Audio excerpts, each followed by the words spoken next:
Elle est un peu au milieu de nulle part, la gare de Forêt-Midi, cernée par le zoning industriel et l'usine Audi.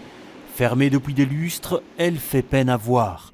Le bâtiment n'intéresse d'ailleurs plus personne selon Infrabel, qui a donc introduit une demande de démolition sans état d'âme.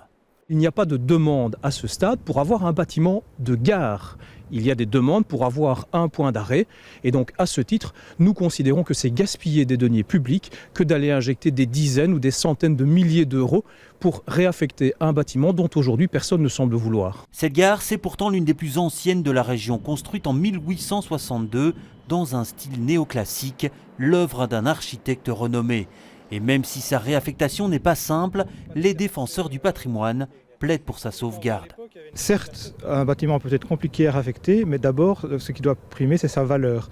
Alors ici, on est avec une gare de chemin de fer, sur des voies de chemin de fer. Sur ces quais, il n'y a pas d'abri, par exemple. Si cette gare avait été maintenue, ne fût-ce que pour avoir un abri pour les voyageurs, ça aurait été déjà une affectation, en attendant peut-être autre chose quand le RER sera là ou quoi. La commune de Forêt refuse elle aussi sa destruction. Infrabel en prend acte et lui propose de récupérer le bâtiment pour un euro symbolique. Mais sur ce point, elle se garde bien de se prononcer. Dans la pratique, je ne veux pas prendre d'engagement dans la mesure où une fois qu'on a un bâtiment, il faut s'en occuper, il faut le gérer, il faut l'entretenir, etc. Sur le principe, c'est évidemment une excellente nouvelle. Rien de concret pour l'instant donc, le futur de la gare de Forêt-Midi reste à écrire.